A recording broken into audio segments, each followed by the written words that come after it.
How much money would you make if you put your feature film on YouTube? Let's run the numbers, look at them objectively, and then you can decide if this is the path you want to take to get your indie feature film shown to the world. Because YouTube has a massive audience and people do make tons of money. And the truth is, if I get enough views, I'll make decent money. And that is true, especially if you already have a massive channel. But let's show the 4 things that you need to consider. I'm going to call them problems because to me they feel like problems. The first problem is the entry barrier, the barrier to entry. Do you know that to get monetized on YouTube, to even be able to submit to potentially get monetized, you need to have 1,000 subscribers already, and you need to have 4,000 hours of watch time in that 12-month period already. So if you're thinking about starting a YouTube channel to put your movie on, that's a big hill to climb, even just to submit to get monetized.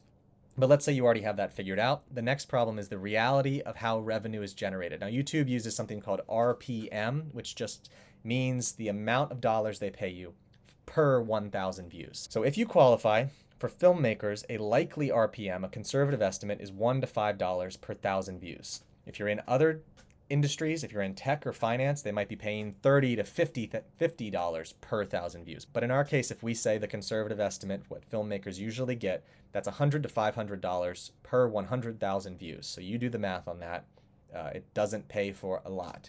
And 100,000 views is hard to get. Now, problem 3 is the viewing experience. How does YouTube even have money to pay you for your movie being up there for free? They're not charging anybody for it. It's ads, obviously. We all know it's ads. And people love to hate ads. They really love to hate ads. So how it works is with a long movie like that, they put mid-roll ads in your film to break up the viewing experience.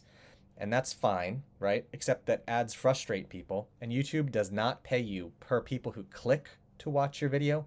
They pay you based on the watch time, and they pay you based on how long people watch. And so as ads come up, you're going to get people to drop off from the movie, especially if it's not a killer movie. So there are platforms that are ad supported where there's not a negative connotation. Like for example, on Tubi, the ad supported thing is actually framed as like a major benefit of the platform because you get a free movie and all you have to do is sit through some ads.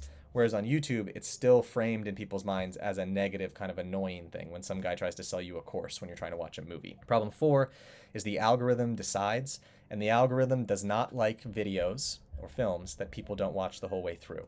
So YouTube isn't going to promote your film like crazy organically. That means someone else is going to have to, and someone else, unfortunately, is you. What that means is that you're going to have to drive paid traffic somehow to your YouTube page. So let's do the math on that. This is math time. Everybody loves math. I hate math. Let's pretend you spend $500 on ads and you get an amazing cost per click.